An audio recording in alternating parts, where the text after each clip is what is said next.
things like that. But other than that, he's a relatively straight up player. And Targa, I mean, I should be able to say a lot about his style, but to be honest, I haven't really pinpointed it yet.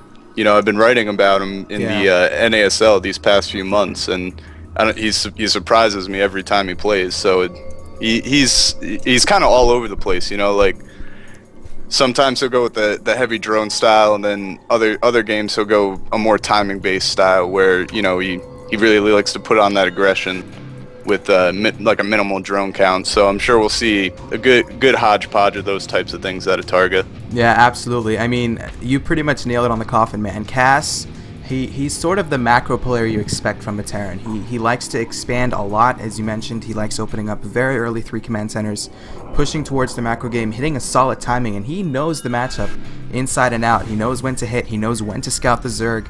Scouting for hives, all these things are extremely important when playing Terran. But let's go ahead and introduce our players, guys. In the bottom left, playing on Daybreak, we do have the red Terran player, EmpireKas, and his opponent going to be playing as the blue Zerg in the upper right position. We do have Mind Freaks Targa, going to be spawning as the blue Zerg. So, Daybreak, man, I'm excited for this game because I have a good feeling this is going to be a nice little macro game here from both players.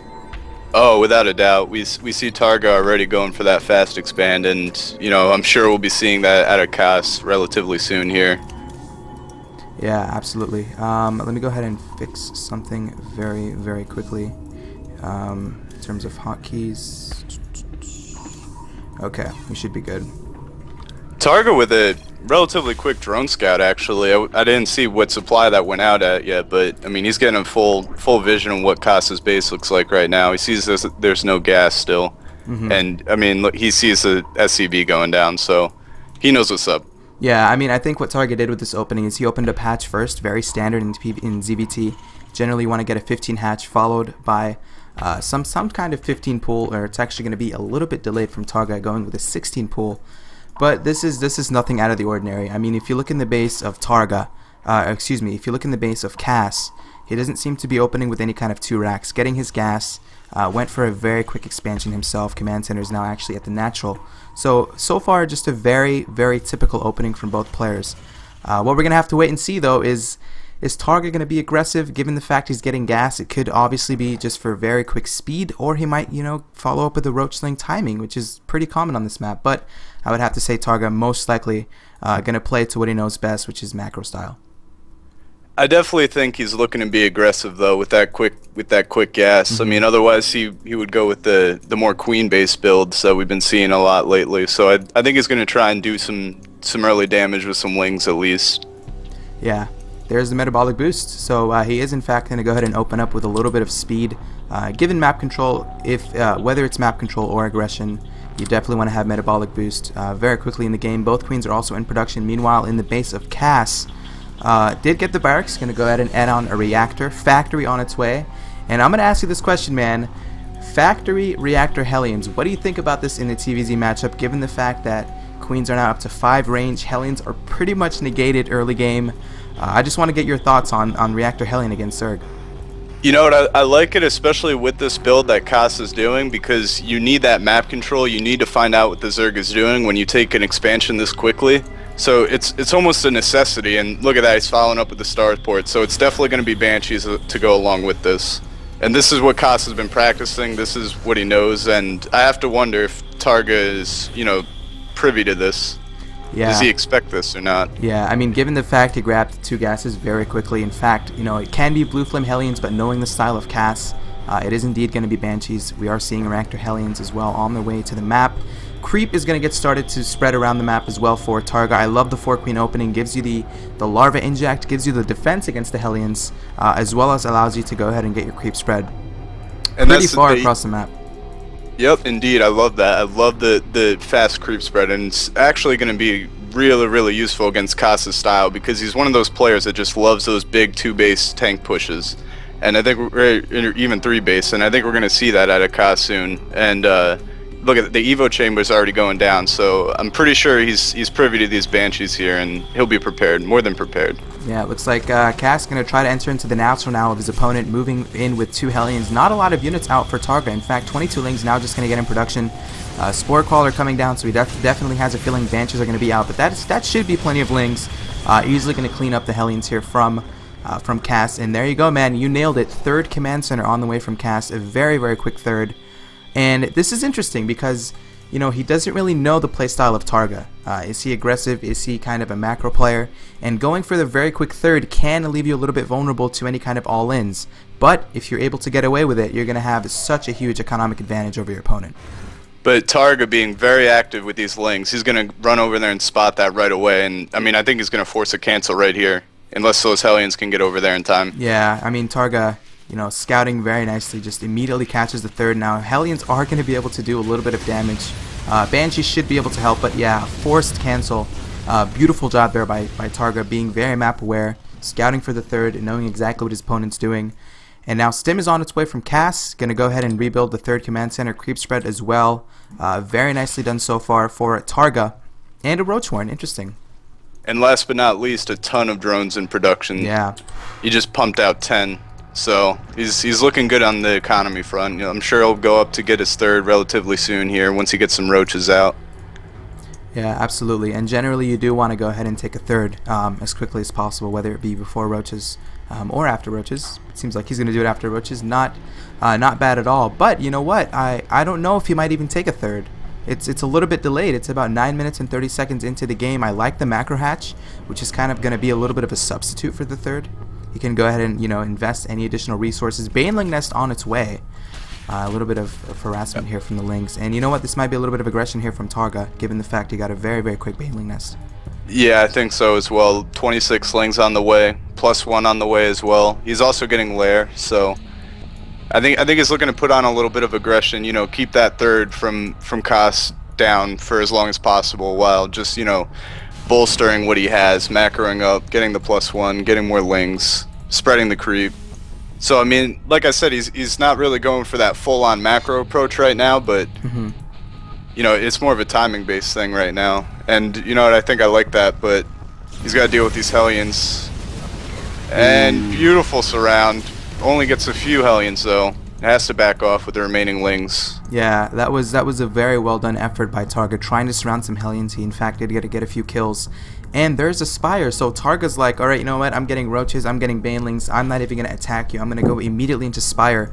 And he's still on 2 bases, okay. Just as I say that, TarGA makes me look like a fool, and in fact takes a very standard 3rd. But who has the upgrade advantage right now? If we look at TarGA, sitting on 004's missile units, aka the Lings, as well as Kas sitting on his Hellions, no upgrades at all for either player. Harvester advantage is going to be in the favor of Kas, not by a lot, 60 SCVs compared to the 56 drones. But I have to say, TarGA is sitting in a good position.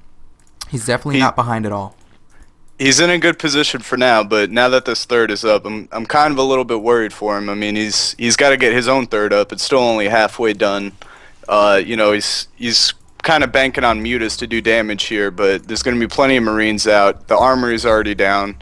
We might even see Thor's relatively soon. Well, actually, he needs to get his tank count up. So I don't know. I mean, it's just shaping up to be a nice macro game. The one thing that really has me impressed from TarGA though is that creep spread. Absolutely. He's gonna see any concerted push through the middle, and he's gonna be able to shut that down with the speed bonus from the creep. Yeah, I completely agree. And I mean, the creep gives you speed, it gives you vision. You can pretty much see when your opponent's going to move out. And another question I want to throw at you, what do you think about these Mutas? A lot of times we see a very heavy upgraded Ling composition. Ling Infestor has been very common in ZVT. And what do you think about Mutas being this late into the game here from TarGA? You know, it's definitely an interesting choice. I don't know if it'd be my first choice, but I think I kind of like it because there's a lot of room on Daybreak for you know, for Muta harass, and almost more importantly, there's a lot of room for drops. And when Kas gets onto these 3 bases and, you know, starts cranking out those Marines, he really likes his Marine count. If you look in his base, all the barracks with reactors, and, you know, he's just rolling out infantry upgrades. He needs to be able to shut those drops down if he hopes to, you know, contend with this macro. So I mean, I like it. I think it's more of almost more of a defensive option, but also it can be offensive as well if he wants to get in there and, you know, poke at the SCVs. But I think it's mainly to stop the drops, and I think I'll definitely go into Infestors later on here. Yeah, that's a very good point. Getting mutas, of course, Banshees are not, they don't do anything against mutas, and they're good for map control, which is kind of what we're seeing from TarGA. Trying to move into the third, trying to pick off a few units, does get a few Marines, but the fourth is on its way from Cass. Production tab still shows a mainly Mutaling composition in production from TarGA, so he's still heavily relying onto that composition, and I think you're right. I think eventually he's going to try to tech into that hive, get the infestation pit, get a few infestors on the map, and then, you know, head towards that Broodlord tech. But that's a lot of units on the map from TarGA, a lot of Lings, a lot of Banelings, and now Cass either positioning to take a fourth, or it might even go for a little bit of aggression, but in fact it does look like he's going to go ahead and take that frontal positional base, which is so cool because sometimes you can even see this into a planetary fortress. It's such a neat area that Terrans can go ahead and defend. Very hard for Zergs to engage into any kind of planetary fortress, but in fact Cass is going to go ahead and move across the map, going to scan, get rid of some of the creep, going to go ahead and siege up. That's a lot of units. Both players pretty much max at this point though. Yeah, and that, you know what, that's a hell of a position to break right there with all those tanks on the ramp. He's gonna have to wait for Kas to move again, and indeed, oh, but Kas switches. Looks like he was just pressuring to remove some of those tumors, get a TarGA in a more defensive position. But interestingly enough, he hasn't really poked at this fourth base from TarGA here, and I feel like that would have been a good move. Yeah. But as it stands, it's kind of gone uncontested here, and if TarGA can saturate that, he's going to be in a great position. But I mean, that's where Kas is going now, it looks like. Yeah, I mean, Cass is making his way to the bottom right, and TarGA is a little bit off position right now. His units are all the way on the other side of the map. Way out of position. I think this space is definitely dead from TarGA here. Yeah. We're gonna have to see if TarGA decides to counter. Okay, he's gonna go to defend. I mean, the base is definitely gone, but if he can kill the army, then he'll be in decent position still. He's gonna get a free Thor here, which is always nice. Yeah, I mean, Cass is kind of, I mean, this is definitely a victory from Cass, and this might actually just turn into a base trade situation. Cass is moving into the third. Meanwhile, okay, TarGA changes his mind. He's like, okay, you know, oh, here come the Banelings! Ooh. Huge hits right there. Here comes the rest of the army now. It's coming in. Banelings and Lings all going to hit on the Marines. All the Marines are actually splitting. Very nicely done by Cass. Going to go ahead and split. But overall, you know, TarGA cleaned it up so nicely now. Way ahead in supply, 149 compared to the 112. And he has a lot of mutas remaining. And that's definitely a victory here from TarGA. Oh, without a doubt. Yeah. He traded basically Kas's entire army for a few Banelings and, you know, a good chunk of Lings. But he retained all his mutas, which is going to be huge here. Now with pathogen glands on the way, he's expanding twice. As long as he can get those two bases up, he'll be in fine shape. And he might even move to attack this planetary here in a second. Yeah, TarGA moving in now with the mutas, trying to go ahead and focus down some turrets, but the turret's going to be there in position. Completely deny the mutas. There is the pathogen glands on its way. Indeed, Hive is on its way as well. So, you know, we're probably going to see some Broodlords on the map rather soon. Both players pretty much even in supply. Burrow on its way, and as I look again in the harvester count, 65 drones for TarGA compared to the 69 SCVs of Cass. So TarGA playing a little bit of a low eco Zerg game. Generally you want to be around the 80 drone mark, maybe even 90s at this point, but nothing to take credit away from TarGA. Gonna go ahead and even kill a few turrets, and this is looking a little bit better from TarGA. Even though Cass killed the bottom right, he's gonna try to retake it, getting his hive as I mentioned before. And if you look at the tech advantage, it's looking pretty good for the Zerg player. I mean, Thors are going to be okay, Marines are going to be okay, but generally you want to get a scan off, you want to see what tech he's going for, and even a few Vikings right now would be great for Cass. Oh, without a doubt. He's going to need some Vikings relatively soon here. As the hive is finished, I'm sure Greater Spire is, you know, soon to follow. And I think a trend we're kind of going to see here, and, you know, this is going to happen throughout the series. Oh, an Ultraless Cavern, actually. That's definitely interesting. We're going to see Ultras instead of Broodlords, and I don't know if Kas is going to be prepared for that. But yeah. There's one thing going really well for Kas, and that's his infantry upgrades. He's already at 3-3, 20 minutes into the game, which is, you know, huge considering TarGA is still on 1-2. Yeah. So I mean, it's the fungals are going to be key here. If he can lock down the Marines, you know, let the Ultras get in there, do the damage, then TarGA will be in a good position. But if there's good splitting out of Kas, then TarGA is going to be in trouble for sure. Yeah, that's a really good point that he's going Ultralisks. I mean, usually if you have a lot of infestors... Hold that thought, though. Wow. Huge drop going into TarGA's main, and he is not prepared for this.